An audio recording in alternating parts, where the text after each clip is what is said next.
Twitch and the streaming world is quite an interesting place, I do have to say. It's not exactly that it's just a weird concept, it's just the people that occupy this space and the platforms that occupy this space create very interesting situations to watch go down. It's kind of like a car crash you can't just really look away from. You know you really shouldn't be staring at it and doing nothing to help people involved, but you just can't help yourself from like watching. You're like, wow, that's horrific, dude. I can't believe that just happened. And Twitch in this instance is kind of like whenever Elon or like Kanye posts, just start schizo posting on Twitter, and it's like kind of forced onto your feed. There's nothing you can do about it because their profiles are like high up there on the space.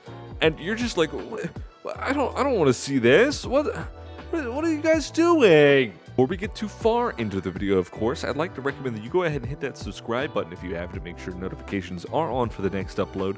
Like if you like it, dislike if you dislike it. Let me know in the comments what I can do to improve on the video, because not only the feedback helps me, of course, improve on the content, but more interaction gets the video recommended to more people, and then in turn I get more feedback so I can improve on the content even more for a wider audience. Discussing Twitch as a platform, one of the bigger names that may come up in conversation is going to be Pokimane. Now, Pokimane recently has decided that she's going to go on like a downward trend within 4 days, just like start talking crazy for no reason. It happens to the best of them, and I think I'm going to catch this one pretty early. I think she's starting to snap, she's starting to lose it.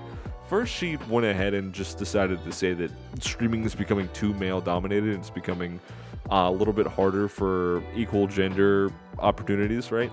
Now, that's one thing. We're already off the rocker there, because we can already discuss the history of the past 4 years of the Twitch platform itself, and very much show the complete fucking opposite. But then she started talking crazy about the Kendrick performance. The NFL just had the Super Bowl. It happened.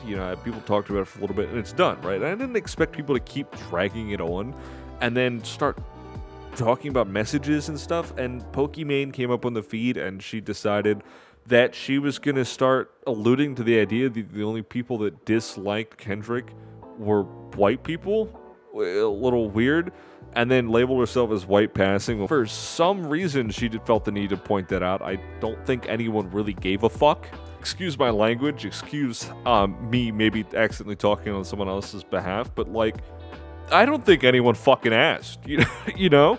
And a lot of reactions about the Kendrick Lamar thing was just kind of like blown out of proportion. Like, it's not that big of a deal. Some people just have a different preference, right? It's fine. They didn't like it. They move on, right? It's one fucking Super Bowl out of 100 more they're more than likely going to see. It's not a big deal. You just got to get over it. And everyone was blowing this out of proportion and hyping it up as like drama. Queso got caught in the mix somehow because he was like, I think Kendrick's overrated. And I could totally understand where he's coming from, because his example comes from everyone else's example that I've seen, is that they're tired of hearing the same song, Not Like Us, right? And I get it. If you never listened to Kendrick before, if you never heard his music before, and the only thing you're hearing on repeat while people are saying Kendrick is so good all the time on repeat is just Not Like Us over and over and over again. And I could totally understand that. You would just get fucking frustrated. I gotta be honest, I like Kendrick, but I understand where they're coming from with getting annoyed hearing this same fucking song over and over again. But, I think it was like a little salt on the wound between the Drake and Kendrick beef for him to go to the Super Bowl. Fucking Drake have to sit there and watch. I thought the memes on Instagram were pretty funny. Getting ahead of myself, though, we're talking about Pokimane here. And she decided she was going to grandstand on some hill for some reason and just start, alluding to the idea that the only people who were hating on the Kendrick performance were just white people for some reason. I don't know why she even, I was looking for context for this clip and what was going on between the conversations, and it just kind of felt like she wanted to get up out of her chair and make a statement. There was no real build-up. What? What do you mean? Sure, we could sit here all day and be like, oh, I actually think this artist deserved it. What? Only white people hated it. I didn't want to say it. My bullshit detector is going off because she had that in the chamber. She said the shit way too fast to be like, I didn't want to say it. As a white passing person, I didn't want to say that.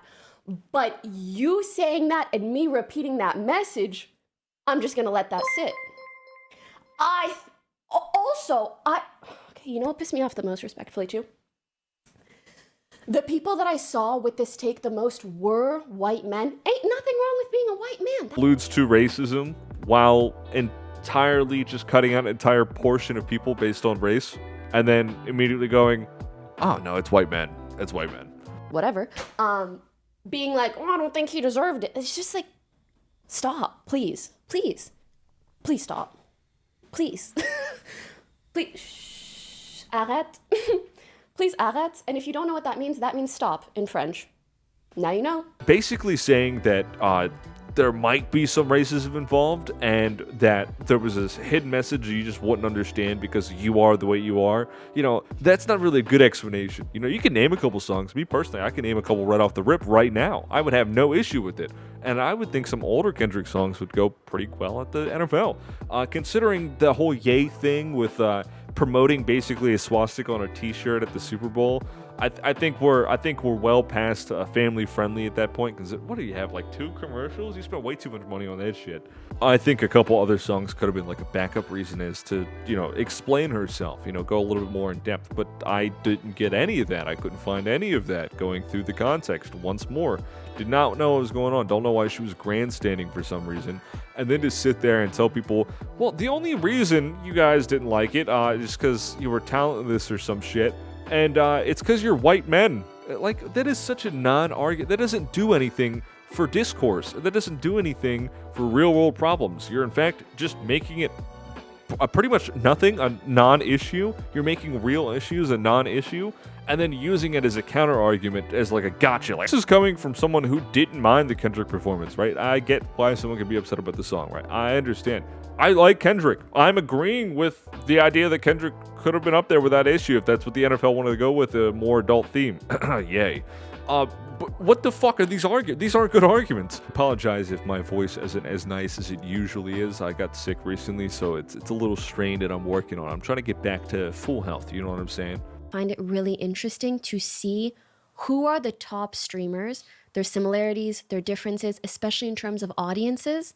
And unfortunately, there aren't that many like huge female streamers, at least not on their level, which I think reflects like nowadays the audience has in a way gone more to being a lot of like younger dudes, which is amazing. But I remember during the pandemic, I felt a much larger female presence, both in the audience and in regards to the streamers that we were seeing growing and becoming more popular. Now, some of this is going to be a lot of my own opinion and basically describing what happened back then around that time frame. Basically, Twitch went into this very weird state in which it was like very much against certain groups of people for some reason, like content creators. I was fine with letting go of some of their biggest content creators just moving to other platforms, and it just didn't make any sense. On top of that, they were kind of changing TOS rules, not applying TOS to different streamers, more predominantly female streamers, having accidentally nude flashes or whatever, stuff like that, just very bizarre stuff. Then we had the hot tub meta, the basically just the naked with censor bars meta. We had the what was just porn meta. It was insane, and it was on the front page. Like, if you weren't logged into Twitch with an account, you would immediately be hit with most of this stuff. And a lot of this got cracked down upon when people started giving Twitch pushback for it. Naturally, it makes sense, because when you're getting on Twitch or you're showing Twitch to a family member or a friend or something, you're not logged into your account, you're not seeing what's suggested to you because you've had an account for a while. That's not how you saw it the first time. And it's just full of like fucking very suggestive content, or basically adult content with ratings and everything. In the previews, it's showing ass and titties. It's not a great look. You know, not everyone wants to now talk about what they have on, like, yeah, I do Twitch or I watch Twitch or whatever, right? That's what is now synonymous with you when you bring that up. He goes into the idea of Kai Cenat and IShowSpeed and how they got to where they are, and kind of alludes to the idea that, like, it's because of other men, when in reality, these dudes put in a shitload of effort into their content, like, non-stop. They're always talking to someone, there's always talking about something, they're always, you know, meeting up with celebrities, doing stunts. IShowSpeed shot off fucking fireworks in his own room.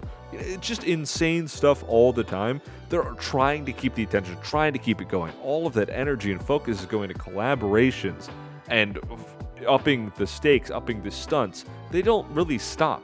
whereas the majority of what we've seen for the quote popular female streamers is abusing metas on Twitch. And we're not playing fucking Destiny 2 here, bro. It's either you got the effort it takes to put into content and like entertain people, or you don't. And unfortunately, from how we've seen things go, dudes, which if dudes are making up the majority of the viewer base, they're going to be watching more entertaining stuff, right? There are plenty of content creators on each side of the spectrum who just sit there and talk and relax, but the majority of streamers are now catering to what was an audience of mostly dudes coming to a platform for video games, which video games are pretty much half and half when it comes to gender equality there now. So it's an interesting look at that, and then you're looking at that and going, oh, it's too male dominated. Like, you're gonna have a shift, right? You've had a shift, and this shift didn't exactly look good for optics on the biggest streaming platform known to fucking man at one point. And it's taken quite a hit. So you can't just sit there and go, oh, well, it's pretty male dominated. It's not really easy to get into as a female. The fuck it isn't. Have you seen VTubers? What the fuck? At the end of the day, there's going to be a shift. There's plenty of shifts that have already happened. It just comes down to how Twitch and other platforms incentivize adult content and how they treat their streamers. Specifically what's happened with Twitch already, they've incentivized and cultivated that culture on their own with their TOS applications and who gets to be put where on the site.